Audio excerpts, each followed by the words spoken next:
somebody is saying about conversion. I don't want to get into too much into this. This is a controversial subject. Conversion never elevates people. I have seen enough. It is only a political game. Understand? Political game. Many of my disciples ask me, Swamiji, should I convert to Hinduism? Should I convert to Hinduism? I said, no, we don't believe in conversion. We believe in transformation. Conversion is an ugly thing. Very ugly thing. We believe in transformation. Inside our ashram, we have an ashramite who was a pastor. Who was a pastor in Karunananda is here? No, she is not here. She was a pastor in Divine Science Church. She was a very senior pastor. She asked me, should I convert? I said, no. And I have Swamis who are Christians and Muslims. How many are going to do BSP? The brahmachari who is going to conduct BSP is a Christian. And I have enough of Muslim Swamis, brahmacharis. I said, we don't believe in conversion. We believe in transformation. Conversion is an idiotic political game. You understand?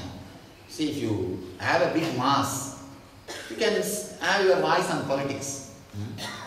And every year 4,000 crore missionaries are pumping into India, because by 2012 they want 51% of India to be Christians. So I feel, see, if you are really interested in doing service, do service. Why should you convert? It's a complete political game. And not only that, people come and tell, no, because of caste system we are converting. And if your neighbor house is burning, you will start stealing whatever you can. Either try to put out the fire or keep quiet, we will put out the fire. Who are you to come and steal things when a house is burning? Of course, we had few problems and we are working it out. And using and abusing, especially in the West. See, West Christian missionaries have projected our India as a where click into any missionary's website, they will show only kids with the empty plate. India means nothing but kids with the empty plate and the snake charmers. No, really. That's why they project India. And whole our Vedic tradition is considered as an evil cult. That is the word they use to popularize or tell about us. It's just nonsense. What do we see? We are so broad. Even now, because you asked, I said. Otherwise, if somebody comes and asks me, Swamiji, they are doing all this nonsense, what reply you give? It's okay. Whoever wants, they do their karmas. We never resist. It's never in our blood. We always feel. Not only we gave them our place, food, took care, and we have even allowed them to convert our own people. I always feel we don't have problem with anything. I always tell people, Muslims who are not entering into terrorism, Christians who are not doing conversion are our own brothers. We don't have a problem. They are our own brothers. Only when these idiots try to attack us. See, we always tell, you also live happily, I will also live happily. See, you took birth in that family, live there. I took birth in this family, let's live there like this, that's all. There are very wonderful organizations. Some of the Christian, Russian Orthodox Church and Greek Orthodox Church don't believe in conversion. They don't believe in conversion. Very wonderful organization. We keep a very good relationship with them. Whenever I get a chance, I never miss visiting their churches. Never miss inviting them to our organization. Let's live in the same way how we took birth. Intensify, that's all. Whatever you are doing, intensify. That's all. If I want, I could have converted at least 1 lakh people. I said, no, foolishness. Who cares? It's nonsense. We don't believe in conversion. What to do? It's a political game going on. Without going to school, how did you complete your engineering? That's a very funny thing. I don't want to tell you all these secrets. It's not that 100% I did not go, but 90% I did not go. I had one great disciple who was my class teacher. In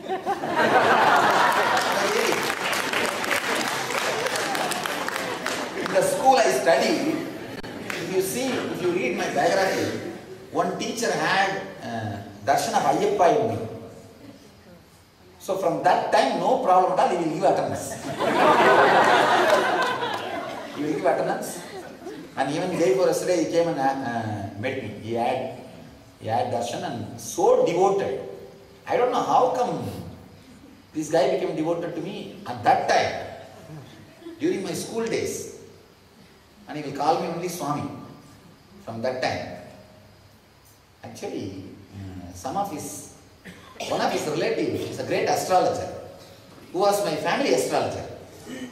So that guy has told him, I think that astrologer's maybe cousin or something. That guy has told him, I take care, this boy is not a small boy. Don't think he's an ordinary guy. Something he told him. Because of that, that teacher had a great respect for me. And I never have to go to school, never have to attend the examinations, nothing.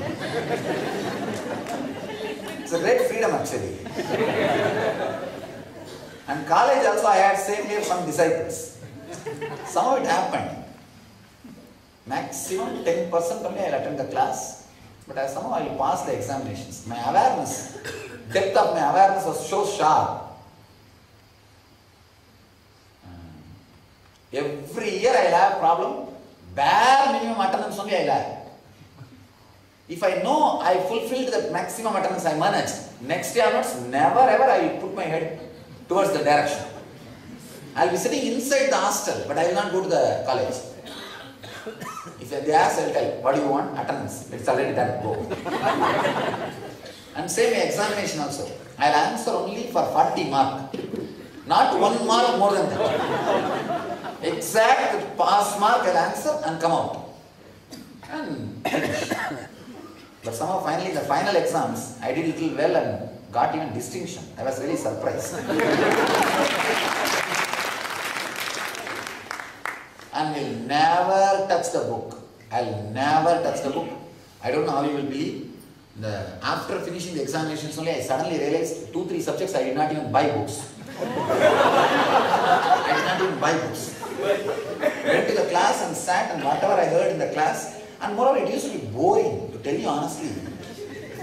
Really, too simple, too boring. And even though teachers will be boring, even they will not know if you ask something logically. Poor fellows, whatever they memorize, they come and shout in the class. And if they miss one sentence, if they forget, they will start from that one. A car, apple, B car, bring car, C car, cat. And boring. So sometimes I used to torture the teachers by questions. They will tell you, don't come to the class, I will put the attendance. That is a bargain. Ask, no, I have no problem, I will come and sit in the class, but I will ask questions. And they say, better you don't come. Because they lose their respect in the class if they can't answer. And especially this mechanical engineering, whatever is outdated 100 years ago, that only is syllabus. How many of you are mechanical engineers? Now, in those days, I used to think to get a degree you need intelligence. Now I realize you don't need anything. But I had a lot of fun studying. You can imagine, visualize me going to one's class and sitting. What would have happened to the poor guy? And you should know, after enlightenment, after the mission started, the same college, they invited me and I took classes for all the teachers. 7-day class. For all the staff attended. I think 3 years ago, 5 years back, when we started the mission, we have videograph. All the staff attended. Whoever tortured me, I took revenge on him. I stand outside. Where are we going today? I started giving homework. Start writing about the chakra, 20 lines. Anyhow, now we got our own university. Some of you might have known that one International Vedic Hindu University, which is 19-year-old. The chairman, the founder and chairman, they became very old and they are not able to. So they hand over that university to us. No, we are running the university. According to American statistics, there are 8,000 universities. I am the youngest chancellor. In that country they call it chairman. Here we call chancellor. Why is women in the olden, treated so badly during those days and not allowed?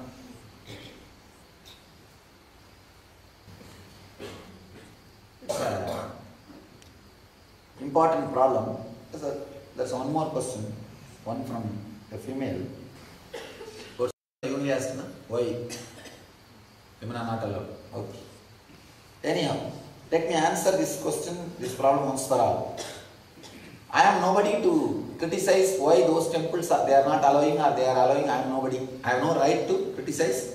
I have no right to interfere what they are doing. But in all our temples, we run 30 temples around the world. In all our temples, we allow women in all days. I don't believe about this. According to me, in those days you need more meditation, more devotion, because physically, mentally you are a little low.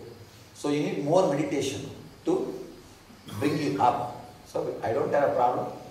People ask me, in my house, puja room, elders are not allowing us to enter the puja room.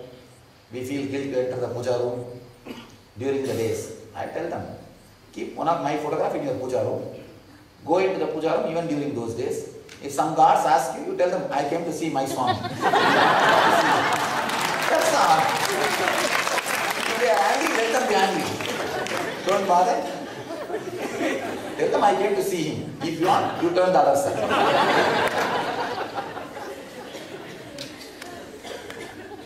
I don't believe in this. And somebody asked me about this. There's a question about this Mangal Sutra also.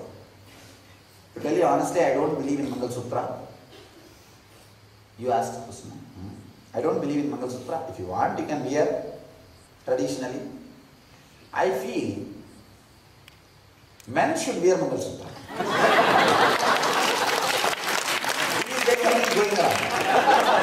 Even according to statistics, the extramarital affair is more with men only, not with women. No, it's the statistics. I'm not. Women are also involved in that. That's what I'm saying. But the number statistics is more. The first step or aggressive step is from men only. So naturally, It may be attractive that. Relax.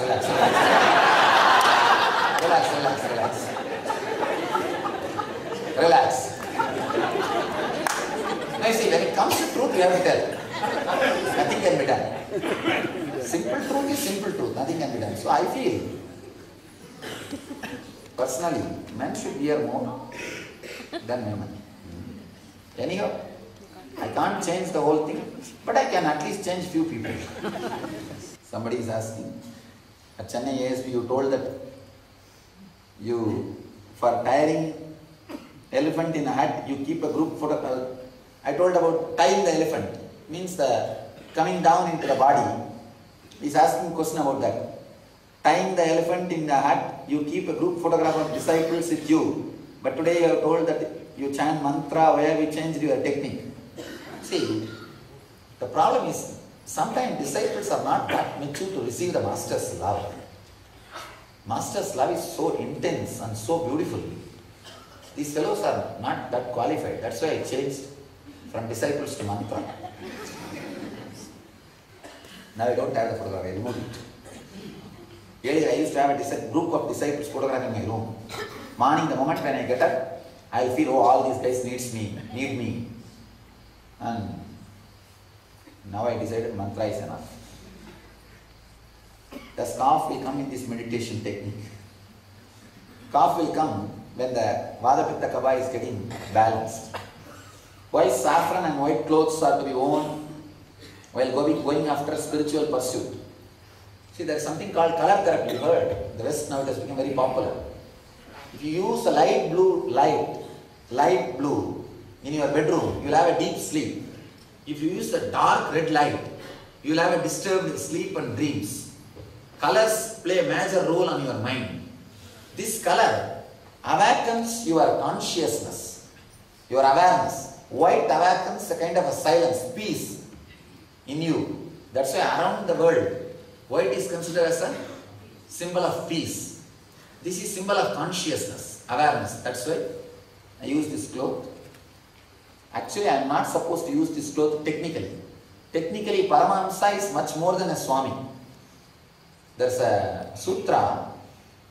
Paramahamsa should radiate so much of grace without even the outer symbols like a cloth and the vibhuti. People should be able to recognize him. So, I am not supposed to technically use, but my respect for this cloth, for quite a long time I used this during my wandering. Before my enlightenment. After enlightenment, you are not supposed to use this cloth. You are supposed to use the sky as the dress, means Naga, means the naked. If at all you wear the cloth, rainbow as the colors, means all 7 colors. Sky or the rainbow. If you are in the forest, sky is the cloth, Digambara. If you are in the city, rainbow is the cloth. All colors you are supposed to use, means people should not respect you because of the cloth. They should respect you seeing the energy and grace you radiate. So I am not supposed to technically use, but I love this and moreover maintenance free, that's why I started using it. But it has something to do with consciousness also. Here is one wonderful experience. My mother had a sister who remembered her past life lucid details.